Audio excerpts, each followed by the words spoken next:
What is going on, guys? You got Tone here, and I'm bringing you. I was fortunate enough to join.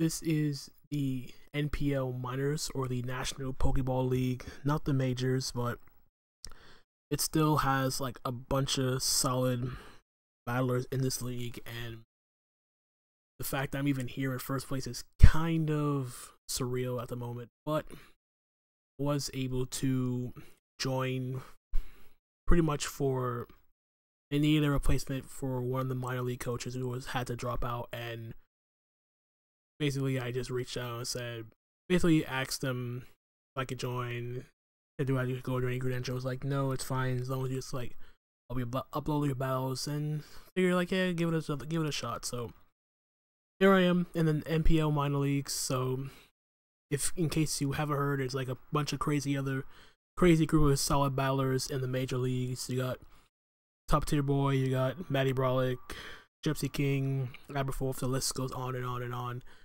And I know this is the minor leagues, but at the same time, I do have to bring my A game pretty much every week, considering that the minor leagues has a bunch of solid coaches in it, and I am going to get destroyed if I don't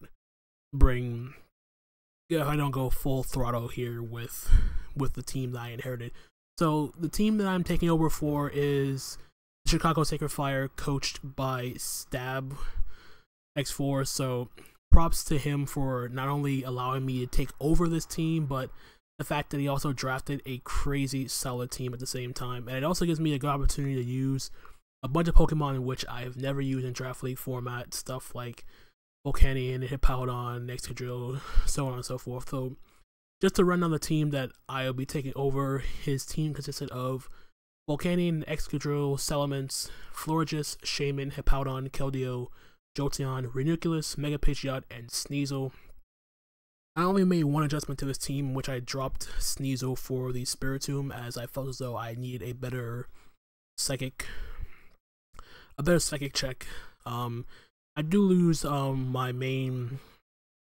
I did drop the fast Pokemon on my team, and I did lose my main knockoff user, but I feel as I can still manage around that. As I feel as the extra bulk would help me immensely, and I still get priority with some Shadow Sneak and Sucker Punch and stuff like that. So we're taking over for this team. He already played a couple of matches. It's only a 7-week minor league season. So we're taking over, and we are 0-2. So I'm gonna have to like try to bring it back for the remaining 5 weeks of the season, and we are a little bit behind because some teams already have like 5 or 6 battles done, and we only have 2. So I really have to like speed up the process of me getting these battles out and creating them out. So these battles won't be in any specific order, at least I try to hope it would be in a specific order. But I just want to get these matches done because, like I said, strapped for time, behind schedule, so try to get these battles out the way, and hopefully we can try to bring it back and hope that the newly branded Maine ranked Clawitzers mega launch themselves into the playoffs. So with that being said, this team is for week 4 of the NPL minor leagues. In this case, we are taking on the Calgary Flareons, coached by TTMTL. I've seen some of his battles in other leagues. He's a very, very solid battler. Definitely knows what he's doing. Definitely, he's a very solid team builder, very solid draft, solid team builder, solid battler all around. So really had to bring my A game. And his team as a whole is very, very threatening and scary. Not to mention, not even to go into the fact that he has like a crazy good Dragon Fairy Steel Core with Hydreigon, Clefable, Skarmory, but he also has other top tier threats like Superior. He has Mega Sableye to keep away hazards. He has the Emboar, which can be an issue, and he also has bulky monster to fall back on, like the Piloswine and the Lantern. So, and he also has faster threats like the Gengar, which I definitely had to make sure I prepared for. So I feel as though this team that I brought hopefully would be able to handle any variant of 6 Pokemon he brought against me, but there were some Pokemon that I knew he would bring regardless of situation. the main Pokemon in general being that superior, because in another match I did get swept by a superior, but that's my own fault. So I'm going to try my best to make sure that doesn't happen this time. So to run another team that I brought versus TCMTL, first Pokemon you see here, we have Rosemary the Florges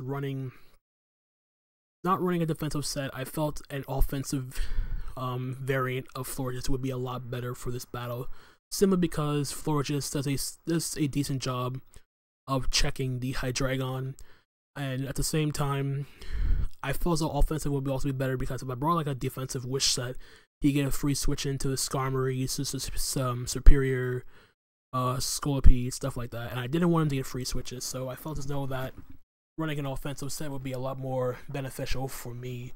So Synthesis plus 3 attacks is the way I went. As Moonblast, Psychic, and HP Fire hits a pretty good portion of his team very, very nicely. And Rain the Kabia Berry. The Kabia Berry lets my Florges take one super effective poison type move, whether it be from Sludge Wave, Gengar, Poison Jab, Scolipede, or the combination of Fake Out plus Poison Jab, Hitmonlee. Those who would not be able to take out my Florges, I can retaliate with a Psychic. Psychic takes out the Gengar, takes out the Scolipede. Moonblast takes out the Hitmonlee, and HP Fire is here for the Skarmory and the Superior. Just running a simple max HP, max special attack with 8 speed, just to speed creep Skarmory that runs enough speed to outspeed uninvested Florges. So that's my Florges set in a whole. So next up we have Captain Magma, the Volcanion, with the Assault Vest, Steam Eruption, Flamethrower, Focus Blast, and Sludge Bomb. Another check for the Hydreigon. Also gives me a switch in for the a decent switch in for like stuff like Unboosted Superior. I can Flamethrower it afterwards. Steam Eruption, just strong stab in general.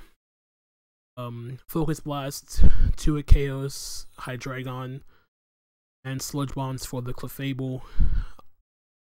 So basically, this Volcanion set's just my offensive tank, just to take hits from the Clefable, from the Hydreigon, special attackers in general. The fact that I'm not running leftovers does mean I get worn down a lot easier. I could be fodder for some of his setup sweepers, but at the same time, I feel as though Volcanion is bulky enough to take a hit and dish out something even stronger. So pretty much the same EV spread as my Florges, with 248 HP, odd number, take less damage with Stealth Rock damage, max special attack, 8 speed to speed creep Skarmory.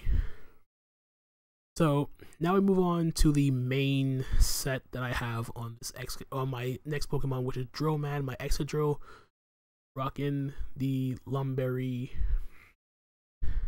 Mold Breaker with Stealth Rock, Iron Head, Earthquake, and Hidden Power Fire. This is not a mistake, ladies and gentlemen. I literally brought HP Fire to this battle, and I will explain why. Excadrill invites in Skarmory. I didn't want Skarmory to have free reign over what I bring, so I figured HP Fire predicting the switch into Skarmory, because let's be honest, the 20% matters. It's a specially defensive set, so I can take on the Gengar.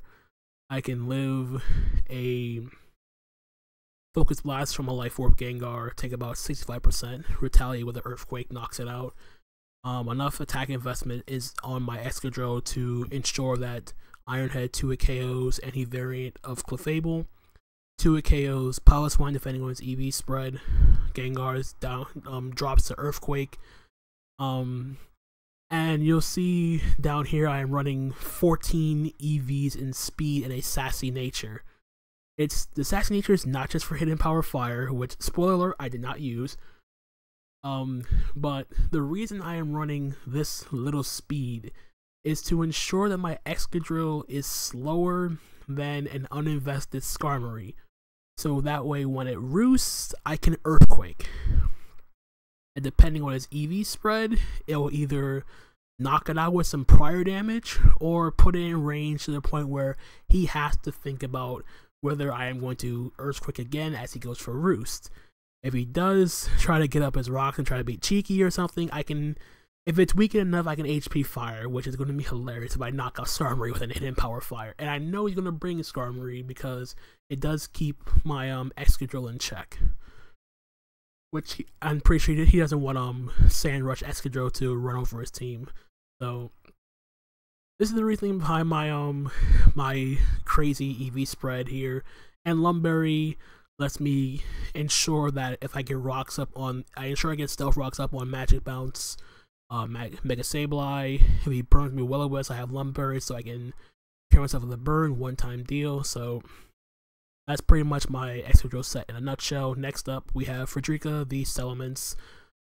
Pretty standard, nothing fancy about this set. I did have Choice Scarf on this thing to revenge kill stuff like the Superior if it gets out of hand, but I figured that Defog would be a lot better for my team, as I am bringing, as Salamence included, I'm bringing half my team is weak to rocks.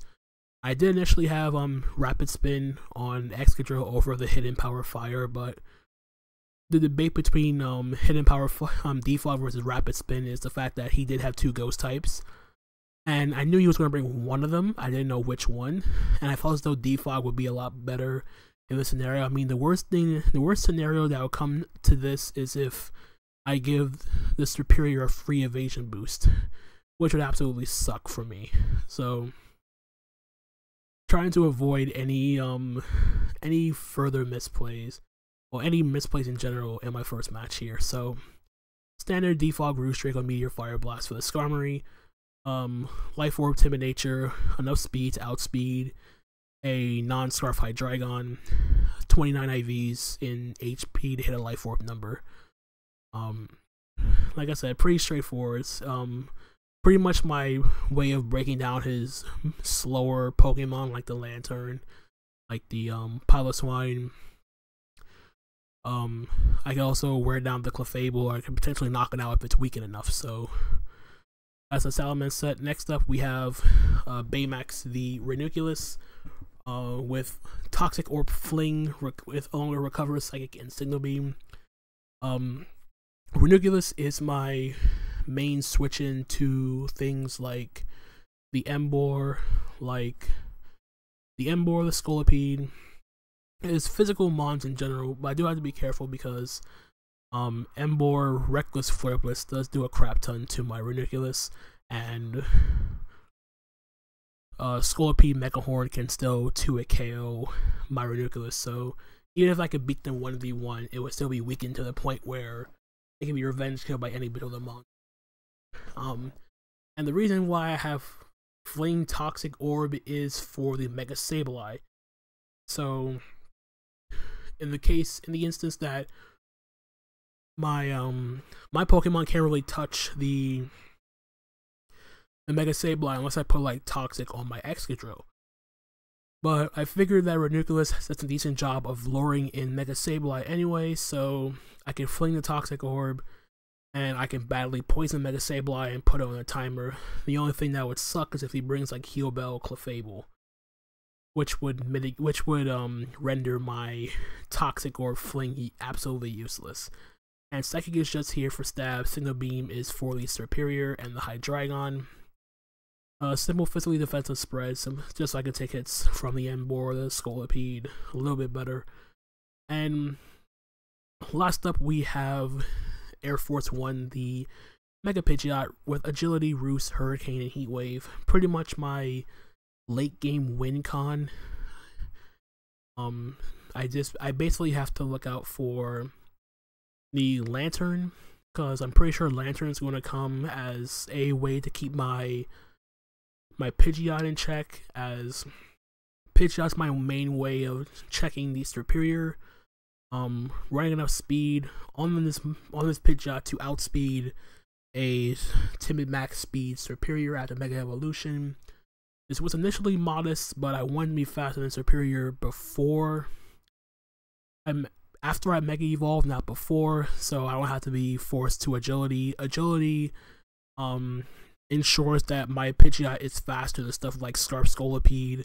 I'm faster than, Scarf Emboar, Speed Boost Scolipede, Scarf Hydreigon, stuff like that. So Hurricane Heat Wave is pretty much just standard stab. I do have to wear down the Lantern a bit. But I feel as though I can do that pretty comfortably with the combination of my Salamence, Draco Meteor, and my Florges can wear it down pretty nicely, as it does lack some just reliable recovery. So I don't feel as though that's going to be a huge issue, but I do feel as though that Lantern is a bring. I expect the Skarmory, like I said. I expect the Superior. The Clefable will be a good bring on his part. I expect Hydreigon. I expect either Gengar or Mega Sableye to come, and Stealth Rocker would be the Piloswine. He can Piloswine plus Skarmory just to have like Hazard stack against my team, which will make a lot of sense. As I do have a lot of bulky Pokemon, and Hazards can easily wear down my team, and it can eventually pressure the Excadrill if it was Rapid Spin, and it Stealth Rocks pressure my Salamence and force it to choose between Defogging or Roosting. So that being said, that is a team builder that I brought versus the Calgary Flareons. So we're now going to switch over to the battle, and we'll be right back. Alright guys, so here we are with my week 4 match of the MPL Minor against TCMTL and the Calgary Flareons. He does bring a team sort of what I expected him to bring. The main thing I was surprised was he did not bring the Hydreigon, but I can understand his thought process. Like, if he brought Scarf Hydreigon and I brought Scarf Salamence is faster, and I can just take it out with like a Draco Meteor or whatnot. But then if I did bring Scarf Mence, I do give him a free switch into his Clefable, so I really had to play around that. So he ends up bringing a team of Clefable, Superior, Skarmory, Lantern, Gengar, and Piloswine. One thing to note about the team he did bring is the fact that Excadrill puts in a ton of work against his team. Ironhead, like I said, 2 KOs Clefable. Earthquake knocks out the Gengar and the Lantern. If I can weaken the Skarmory, he goes for Roost. Earthquake can knock it out depending on his EV spread. Ironhead can 2 KO Piloswine with a little bit of chip damage, and I can check the Superior with Excadrill. So it sounds like Excadrill is going to be putting in a ton of work in this battle. So judging by his leads, he could lead off with a Piloswine and pressure me with Rock. He could lead up with Skarmory and like Spike Stack or something like that. So at this point, I was debating my lead, and the minute I saw Superior, I initially was thinking about leading off with Pidgeot and getting the quick Mega off, but I held back against it because if you let off with Piloswine, I'd be in a pretty bad predicament. I know I could switch out into the Ranunculus, as Ranunculus actually isn't putting in that much work in this battle because he didn't bring the Mega Sableye. Salamence has some use. Fire Blast can weaken the Skarmory for the Excadrill. Volcanion can weaken the Clefable for Excadrill, and Florges can lure in the Gengar with the Kabia Berry Psychic. Kabia Berry plus Psychic. So I ended up settling on the lead for me being the Volcanion here, as he actually ends up leading off with a Lantern, which is a solid play on his part, as Lantern can actually he can Volt Switch on everything except for my Excadrill, which he could then predict and scald me, which would be problematic, as I wanted to keep Excadrill healthy because it put in so much work in this game, like I said. So I decided, instead of trying to do anything crazy here, I'm just going to throw off a Focus Blast here, thinking he would switch to the Piloswine, but he doesn't, and his spread shows he's specially defensive, so he Volt Switches here and goes out into his Clefable here. He now pulls a double here back into Lantern, thinking I would have Steam Eruption, but I go for the Sludge Bomb here, didn't get the poison like I was hoping for. This time now I'm going to hard switch, I'm going to switch out into my Ranunculus as he Volt Switches out. As he goes out, he now goes out into his Superior here. Now from here, I showed the Toxic Orb. So now from here, he has one of two options. Either I'm going to stay in Signal Beam.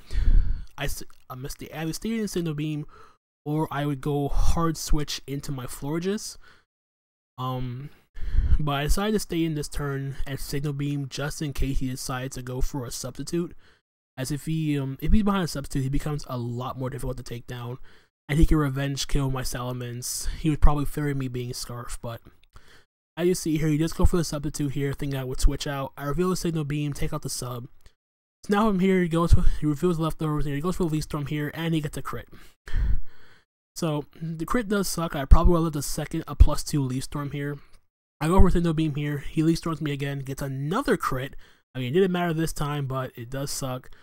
So now here I go out into my Salamence here, and from here, I had one of two options. Either I go into my, I would double, well not really double, I would go into my, I would just click Fire Blast and hope he doesn't have like Dragon Pulse or HP Ice. Or I would try to pull a double and try to play around the Superior, but at the same time, I couldn't really play around it because it's already at +4. I couldn't go into Extra Drill because I needed it for pretty much his entire team. If Volcanion from the range of HP was at, I could not take a +4 Leaf Storm. I did the calc beforehand, and Volcanion takes 89 to 103 from a +4 Superior. It's not Life Orb. So here I'm going to click Fire Blast and hope that he thinks that I'm Scarf Salamence. Fortunately for me, he does think I'm Scarf. He goes into Salamence here, and I miss Fire Blast. So luckily for me, I do connect this time. He takes 80% here. Reveals on Life Orb. I go, and he faced me out into Volcanion. So it was a rough. The last 3 turns was very, very rough, with a double Leaf Storm crit and then the Fire Blast miss. But the fact that Fire Blast from my Salamence did not bring Skarmory to sturdy range means that he is a specially defensive Skarmory, which does make sense as it does handle my Ranunculus, it does handle Florges a little bit better. And it does prevent him from being completely overwhelmed by my Heat Wave Mega Pidgeot. So I do get Whirlwinded out into the Volcanion here, and from here I'm just going to he goes back onto Lantern. I go for Focus Blast and I unfortunately miss. Now I go for a Sludge Bomb here, trying to get the poison as I don't. So now we're going to go get the Slow Volt switch off, weakening my Volcanion. Go to the Clefable here. Go for Sludge Bomb again. I get a crit and the poison. And he throws up a Wish. And the fact that he throws up Wish, I don't see he didn't take any poison damage, means he's Wish Magic Guard. Clefable, which was a solid bring on his part, just because he needs the Lantern to he needed Lantern to deal with Volcanion. Lantern also handles Mega Pidgeot fairly well, so he couldn't afford to have Lantern get weakened, or Mega Pidgeot can just have a field day with his team. So he decides to protect here. Scout what I'm going to do. I actually go for Flamethrower here, predicting he would go into Skarmory on the Sludge Bomb. So now from here, I'm just going to throw up another Sludge Bomb, clean to it, KO. He throws up another Wish. I was thinking about Flamethrowing again, but I decided to hard switch into Pidgeot, hoping he would go into Skarmory, but he goes into Lantern instead. So now I'm forced to go back out into, I'm going to go into Florges here. I knew it could take a hit from a Lantern. Hard switches directly into Piloswine here. I'm going to hard switch into Salamence here, predicting he would just go for Stealth Rocks here, as he does. Now from here, I go for a Fire Blast. Judging from the damage, is more of a specially defensive variant. And unfortunately, he misses Icicle Crash. So we have a very, very haxy battle here. I do go with the Defog here, as he kills my Salamence here with the next Icicle Crash. But he does give me a free switch into my Excadrill, which is what I wanted. He knows that with my Salamence gone and Rocks are gone, I could have went for my own Stealth Rocks here, but I figured I couldn't pass up the opportunity to go for an Iron Head, as if he goes into Lantern, it dies to Earthquake on the next turn.